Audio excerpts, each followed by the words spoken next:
A few moments later. Oke guys, gue udah mulai capek ya. Gue di sini mau kenalin teman-teman gue. Gue Denny. Saya Sandra.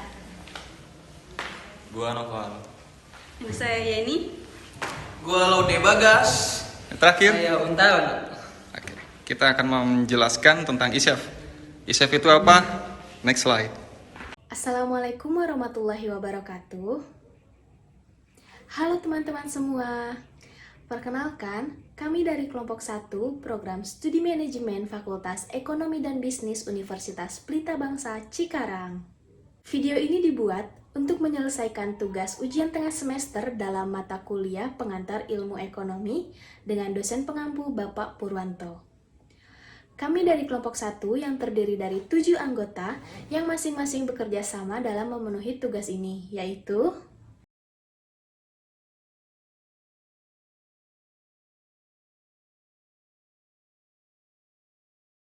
sebagai negara dengan jumlah populasi muslim terbesar di dunia, Indonesia menyimpan potensi dan peluang besar sebagai pemain utama dalam perekonomian dunia, khususnya di sektor ekonomi dan keuangan syariah.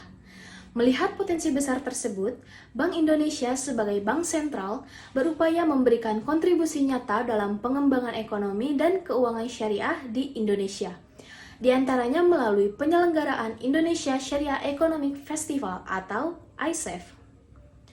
Bank Indonesia bekerja sama dengan stakeholder terkait senantiasa melaksanakan edukasi dan sosialisasi sebagai bagian dari strategi utama dalam upaya pengembangan ekonomi dan keuangan syariah. Salah satu kegiatan yang dilakukan melalui kampanye massal, seminar, workshop, dan talk show. ISEF merupakan event tahunan Bank Indonesia yang terdiri dari 2 kegiatan utama, yaitu Syariah Economy Forum dan Syariah Fair. Syariah Economy Forum terdiri dari seminar atau workshop, sedangkan Syariah Fair merupakan outlet bagi pelaku usaha industri halal, pesantren, lembaga keuangan, dan lembaga terkait. Di sini saya akan menjelaskan apa itu ISEF. Indonesia Syariah Economy Festival. ISEF ini adalah wujud dari upaya bersama untuk mempromosikan dan mengembangkan prinsip-prinsip ekonomi syariah yang sangat relevan dengan nilai-nilai kita sebagai bangsa yang mayoritas agama Islam. Ekonomi syariah bukan hanya sebagai konsep, tetapi juga merupakan landasan bagi kemajuan dan keadilan ekonomi yang berkelanjutan.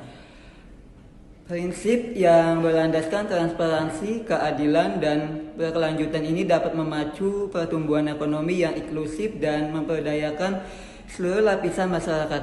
Melalui festival ini, kita akan menjelajahi berbagai aspek ekonomi syariah, mulai dari perbankan syariah, pasar modal syariah, hingga ekonomi lainnya. Yang mengikuti prinsip syariah. Selain itu, festival ini juga menjadi ajang bagi para pelaku bisnis, pengusaha, dan inovator untuk berbagi pengetahuan, pengalaman, dan ide-ide dalam mendukung perkembangan ekonomi syariah di Indonesia. ISEF pertama kali dilaksanakan sejak tahun 2014 dengan visi untuk mendorong ekonomi dan keuangan syariah sebagai arus utama kebijakan nasional dan internasional, menjadikan Indonesia sebagai referensi dunia dalam pengembangan ekonomi dan keuangan syariah. Dalam mewujudkan visinya, ISEF telah bertransformasi dari agenda bersifat lokal nasional menuju level internasional dengan tujuan menjadikan Indonesia sebagai pusat pengembangan ekonomi dan keuangan syariah yang unggul di dunia.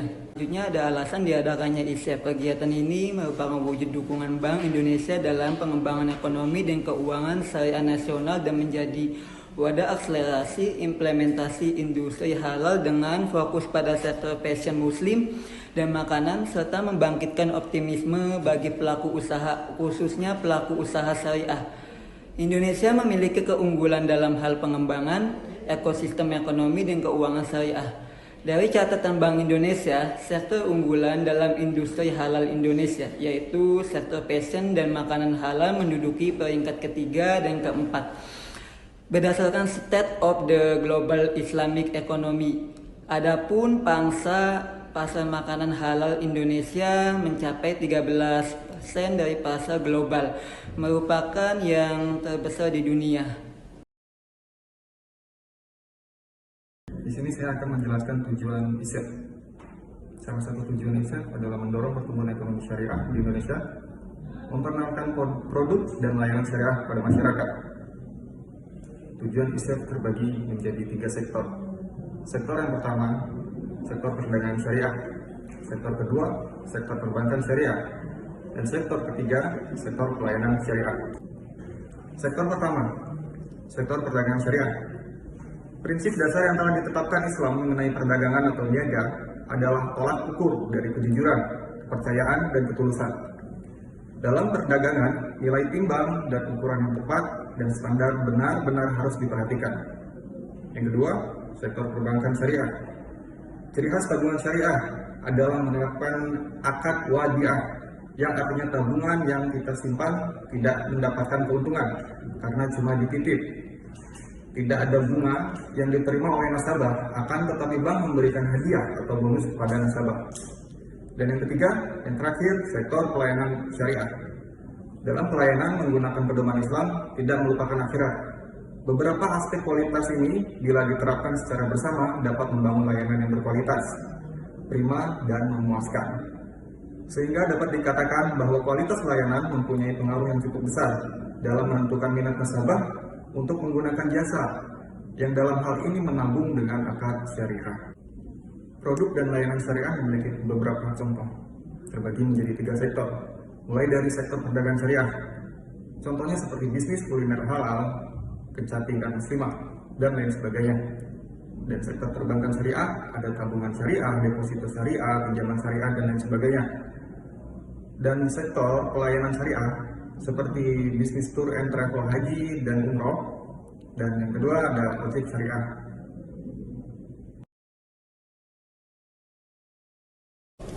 Di sini saya akan menjelaskan komponen ISEF. Ada beberapa contoh produk dan layanan yang biasanya dipamerkan dalam pameran produk syariah.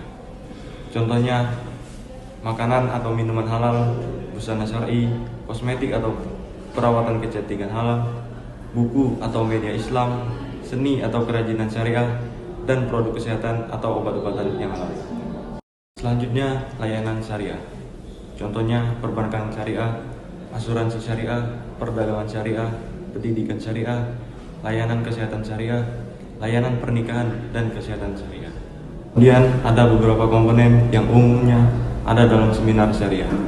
Yang pertama, pembicara atau pakar, topik utama, sesi presentasi, materi pelengkap, dan pameran produk syariah. Kemudian ada beberapa contoh hiburan dan kegiatan budaya syariah. Contohnya pertunjukan seni Islam, pameran seni Islam, membaca atau mendengarkan puisi dan sastra Islami, diskusi agama atau kajian Islam, dan pertunjukan teater dakwah. Di sini saya akan menyampaikan materi tentang peran pemerintah dalam ISEF. Yang pertama adalah upaya pemerintah dalam mendukung perkembangan ekonomi syariah di Indonesia. Sebagai negara dengan mayoritas muslim terbesar, yaitu sekitar 86,7% atau 230 juta jiwa, dan jumlah institusi keuangan syariah terbanyak di dunia, ekonomi syariah merupakan sebuah keuntungan korporatif yang dimiliki oleh Indonesia. Oleh karena itu, pengembangan aktivitas ekonomi syariah merupakan manifestasi ajaran Islam dan kebutuhan pembangunan Indonesia. Yang pertama, upaya pemerintah dalam mendukung perkembangan ekonomi syariah di Indonesia adalah Kementerian Keuangan mendukung penuh pengembangan ekonomi syariah melalui kolaborasi dengan memanfaatkan jaringan dari seluruh kantor perwakilan Kementerian Keuangan di Indonesia untuk mengembangkan perekonomian berbasis syariah tersebut. Upaya pemerintah yang kedua yaitu pemerintah terus memberikan dukungan bagi industri makanan, minuman, fashion, farmasi, kosmetik, serta pariwisata dan media. Dukungan tersebut diberikan dalam bentuk fasilitas sertifikasi halal dan kemudahan ekspor bagi UMKM industri halal, serta dukungan dari sisi perpajakan dan pembiayaan. Upaya yang ketiga yaitu Pemerintah ingin memposisikan Indonesia sebagai pelaku utama sekaligus hak ekonomi syariah serta produsen pusat halal dunia. Salah satu contohnya yaitu pemberian anugerahan Adinata Syariah 2023 yang ditujukan kepada pemerintah provinsi yang memiliki kapabilitas di dalam memimpin dan mengembangkan serta menggerakkan potensi ekonomi dan keuangan syariah di daerahnya.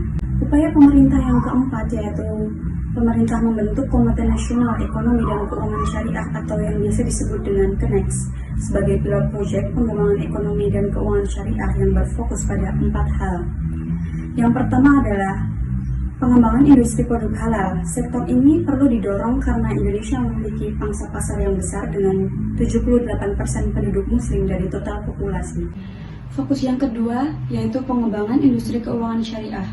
Dengan mendorong bank-bank syariah di Indonesia mampu melayani transaksi baik yang kecil di tingkat retail maupun yang besar di tingkat korporasi, baik di dalam negeri maupun di tingkat global. Adapun upaya yang berskala besar, salah satunya yaitu penggabungan 3 bank syariah milik Himpunan Bank Negara atau Himbara, yakni Bank BRI Syariah, BNI Syariah, dan Bank Syariah Mandiri menjadi Bank Syariah Indonesia atau BSI. Fokus yang ketiga yaitu pengembangan dana sosial syariah. Potensi zakat dan wakaf bangsa Indonesia sangat besar, di mana wakaf saja saat ini mencapai 180 triliun per tahun.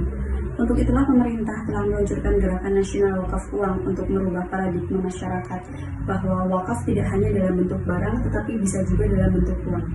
Dan yang terakhir adalah fokus keempat, yaitu pengembangan usaha bisnis syariah.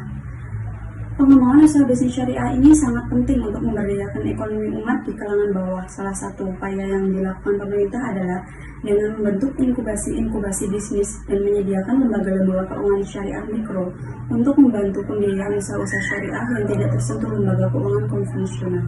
Kebijakan pemerintah terhadap ekonomi syariah di Indonesia. Hukum Islam telah menjadi living law dalam masyarakat Indonesia sejak masuknya Islam ke Nusantara.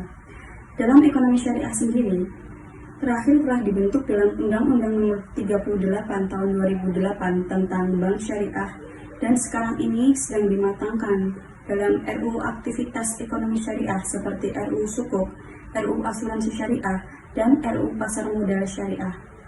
Kebijakan pemerintah terhadap ekonomi syariah di Indonesia bisa ditelusuri dari 4 aspek kebijakan. Yang pertama adalah aspek keilmuan atau peningkatan sumber daya manusia. Pemerintah melalui Kemendiknas atau Kemenak telah memberikan izin sekolah menengah kejuruan atau SMK dengan program studi ekonomi syariah. Adapun juga di tingkat perguruan tinggi baik universitas umum maupun universitas Islam telah membuka berbagai program studi ekonomi syariah, mulai dari D3 sampai S3 di banyak perguruan tinggi baik negeri maupun swasta. Aspek kebijakan terhadap institusional atau lembaga ekonomi syariah. Ini merupakan aspek yang kedua. Dalam aspek ini, institusi ini terjadi perkembangan yang sangat luar biasa pada institusi ekonomi syariah sejak berdirinya Bank Muamalat pada awal 1990-an. Pendirian Bank Muamalat sendiri bukanlah sebuah proses yang pendek, tetapi dipersiapkan secara hati-hati untuk mengakomodasi kebutuhan masyarakat. Sebelum tahun 1992, telah didirikan beberapa lembaga keuangan non-bank yang kegiatannya menerapkan sistem syariah. Segera menyusul kemudian asuransi syariah yang dipelopori Takaful dan organisasi pengelolaan zakat yang dipelopori oleh Dompet Duafa. Pada akhir 1990-an, perkembangan ini tidak tertahankan dengan berdirinya pasar modal syariah, reksadana syariah, pegadaian syariah, pembiayaan syariah, koperasi syariah, sehingga berbagai bisnis sektor real yang mengusung syariah dalam operasionalnya seperti hotel, penerbitan buku, rumah makan, lembaga pendidikan, sampai dengan bengkel otomotif. Akses kebijakan yang kedua yaitu kebijakan dalam membuat regulasi. Upaya strategis dalam hubungannya dengan pengembangan ekonomi Islam telah mulai dilakukan pemerintah, antara lain dengan penyusunan perangkat perundangan pada tahun 2008 yang telah disahkan, yaitu Undang-Undang Nomor 19 Tahun 2008 tentang Surat Berharga Syariah Nasional 14 dan Undang-Undang Nomor 21 Tahun 2008 tentang Perbankan Syariah telah disahkan sebagai landasan yuridis yang utuh bagi praktek bank syariah. Bank Indonesia sebagai pemegang otoritas keuangan juga mengeluarkan regulasi yang dibutuhkan dalam praktek ekonomi syariah, khususnya praktek perbankan syariah. Demikian juga sebagai pemegang otoritas hukum, Mahkamah Agung telah mengeluarkan Perna Nomor 2 Tahun 2008 tentang kompilasi hukum ekonomi syariah yang merupakan hukum terapan ekonomi syariah di lingkungan peradilan agama. Akses kebijakan yang keempat yaitu kebijakan penyelesaian sengketa atau yang bisa disebut dengan litigasi dan non-litigasi. Yang pertama yaitu apabila perkara ekonomi syariah diajukan ke pengadilan agama, maka pengadilan agama wajib memeriksa, memutus, menyelesaikan secara profesional, yakni dengan proses yang sederhana, cepat, dan biaya ringan. Yang kedua yaitu dengan pelayanan yang prima, yaitu pelayanan secara resmi, adil, rahmah, rapi, akomodatif, manusiawi, dan tertib. Yang ketiga yaitu dengan hasil atau keputusan yang tuntas, final, dan memuaskan. Kendala-kendala dalam penyelesaian sengketa ekonomi syariah melalui pengadilan agama. Dalam rangka memberikan pelayanan yang terbaik kepada masyarakat dalam menyelesaikan sengketa ekonomi syariah, ada beberapa kendala yang harus diatasi. Kendala-kendala tersebut antara lain yang pertama adalah belum adanya perangkat hukum yang memadai sebagai acuan dalam menyelesaikan sengketa ekonomi syariah pada pengadilan agama, khususnya hukum acara ekonomi syariah, yang kemungkinan baru akan dikeluarkan Mahkamah Agung Republik Indonesia dan akan disosialisasikan oleh Badan Peradilan Agama atau Badilo pada awal tahun 2018. Yang kedua yaitu penerapan asas sidang terbuka untuk umum dalam penyelesaian sengketa ekonomi syariah. Dan yang ketiga yaitu penerapan hukum material dan hukum acara yang terlalu formal dan kaku. Peran utama swasta dalam perekonomian Indonesia adalah menciptakan lapangan kerja yang akan berimplikasi pada peningkatan pendapatan per kapita, produk domestik bruto, PDB, dan menaikkan pertumbuhan ekonomi. Keberadaan perusahaan swasta memiliki dampak bagi perekonomian karena menghasilkan pajak bagi negara. Semakin tinggi hasil usaha perusahaan swasta, pajak yang dibayarkan ke pemerintah akan semakin tinggi, sehingga berdampak pada pendapatan negara. Peran swasta dalam perekonomian nasional yang dikutip dari jurnal Peran Pemerintah dan Swasta dalam Perekonomian oleh Putra adalah sebagai berikut. 1. Meningkatkan penerimaan devisa negara ketika perusahaan swasta melakukan aktivitas ekspor dan impor. Kedua, membantu pemerintah dalam mengupayakan aktivitas produksi dalam usaha meningkatkan kemakmuran masyarakat. Ketiga, membantu peningkatan lapangan kerja sehingga mengurangi masalah pengangguran. Selain itu, menurut Fitriani dan Nurjana dalam buku Ekonomi SMA kelas 9, peran swasta dalam perekonomian Indonesia adalah sebagai berikut. 1. Sebagai penggerak perekonomian, membantu meningkatkan kinerja ekonomi nasional berbagai sektor pembangunan. 3. Mengurangi angka kemiskinan. 4. Menyediakan barang dan jasa bagi masyarakat. 5. Membantu pemerintah dalam mengelola dan mengusahakan kegiatan produksi, distribusi, dan konsumsi yang tidak dapat ditangani oleh BUMN. Perkembangan ekonomi syariah di Indonesia memiliki beberapa dampak ekonomi antara lain. Yang pertama dari segi peningkatan investasi. Dengan adanya lembaga keuangan syariah seperti bank syariah dan asuransi syariah, investasi dalam sektor ini telah meningkat, menarik lebih banyak modal ke dalam perekonomian. Yang kedua, peningkatan keuangan inklusif. Ekonomi syariah berusaha melayani segmen masyarakat yang sebelumnya tidak terlayani oleh sistem keuangan konvensional. Hal ini dapat meningkatkan inklusif keuangan di negara ini. Yang ketiga, diversifikasi sumber pendapatan. Ekonomi syariah membuka peluang baru untuk diversifikasi sumber pendapatan seperti investasi dalam faktor sektor properti syariah, perdagangan berdasarkan prinsip syariah, dan lainnya. Yang keempat, peningkatan kesejahteraan sosial. Nah, ini prinsip keadilan dan pemertaan dalam ekonomi syariah dapat berkontribusi pada peningkatan kesejahteraan sosial dan mengurangi kesenjangan ekonomi. Yang kelima, pengembangan industri halal. Nah, ekonomi syariah juga mendorong pengembangan industri halal yang dapat menjadi peluang ekspor yang signifikan. Berikut adalah beberapa data dan studi kasus yang menunjukkan dampak positif dari perkembangan ekonomi syariah di Indonesia. Yang pertama, pertumbuhan industri keuangan syariah. Data dari OJK atau yang bisa disebut Otoritas Jasa Keuangan menunjukkan pertumbuhan industri keuangan syariah Indonesia pada tahun 2020. Total aset perbankan syariah mencapai lebih dari 570 triliun rupiah, menunjukkan pertumbuhan yang signifikan dalam beberapa tahun terakhir. Yang kedua, inklusif keuangan. Studi yang dilakukan oleh Bank Indonesia (BI) menyatakan bahwa industri keuangan syariah telah memberikan kontribusi yang positif terhadap inklusif keuangan di Indonesia. Sejumlah besar masyarakat yang sebelumnya tidak memiliki akses ke layanan keuangan sekarang dapat menggunakan layanan perbankan syariah. Yang ketiga nih, pertumbuhan industri properti syariah.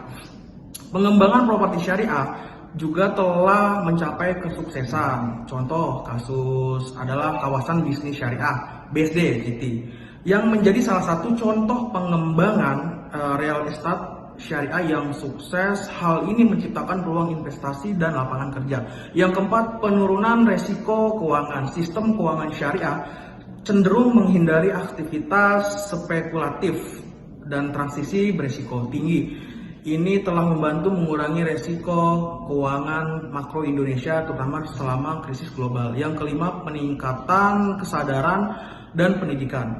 Pertumbuhan ekonomi syariah juga telah meningkatkan kesadaran masyarakat tentang prinsip syariah dalam keuangan. Lembaga-lembaga pendidikan dan pelatihan syariah semakin banyak bermunculan, memberikan kesempatan bagi masyarakat untuk memahami lebih baik ekonomi syariah. Indonesia Syariah Economic Festival atau ISEF adalah acara yang mempromosikan ekonomi berbasis syariah di Indonesia.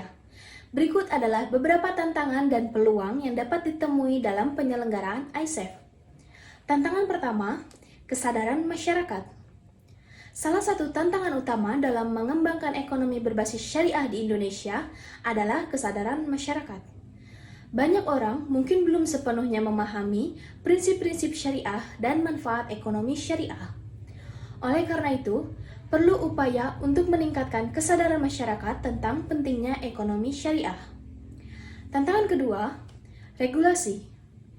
Peraturan perundang-undangan dan regulasi terkait ekonomi syariah mungkin masih belum cukup jelas atau belum sepenuhnya mendukung perkembangannya.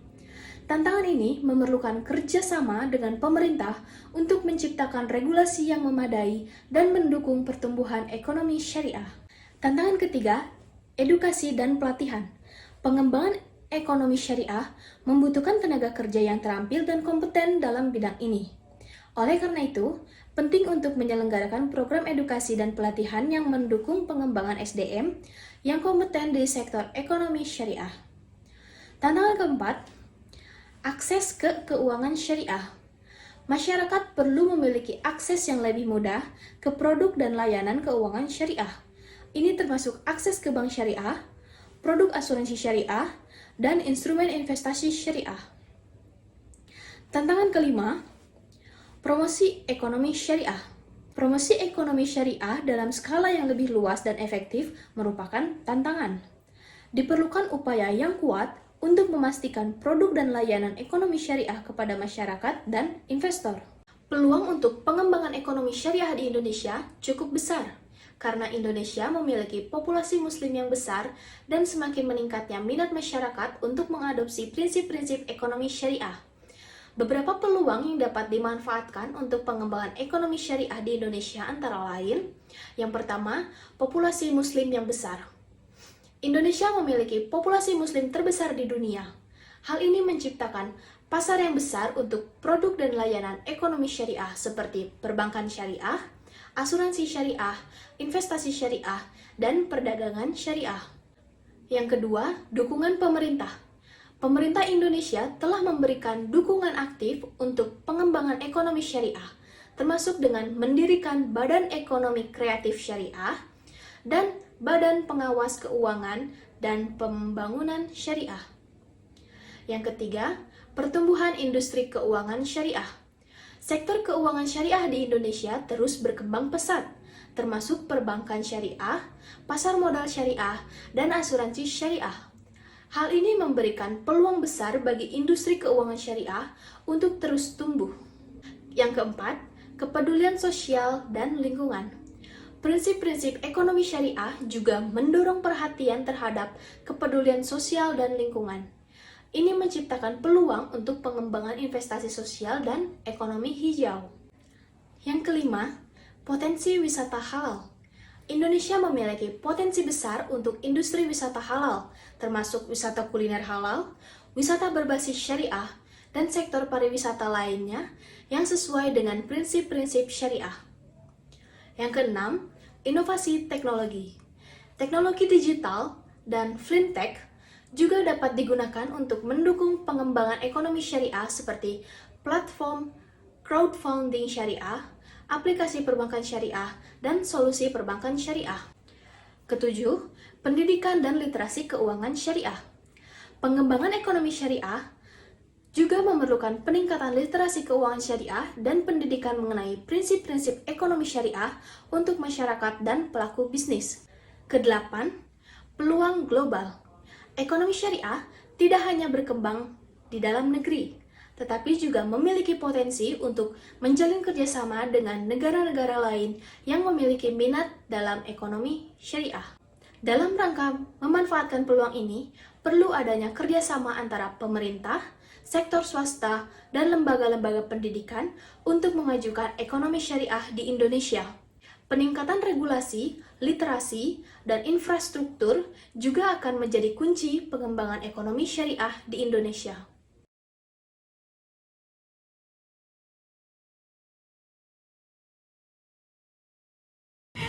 Oke guys, ini tag kesekian ribunya kali ya. 2,000 years later. Ini video. Video? Gimana sih?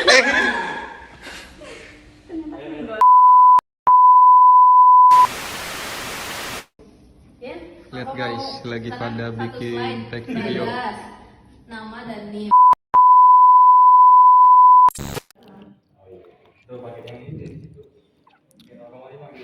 Satu, dua, tiga. Lihat mana?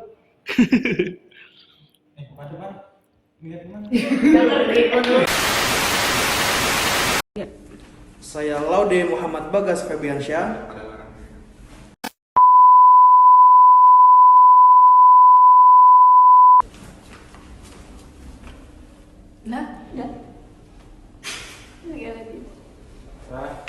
Ini video.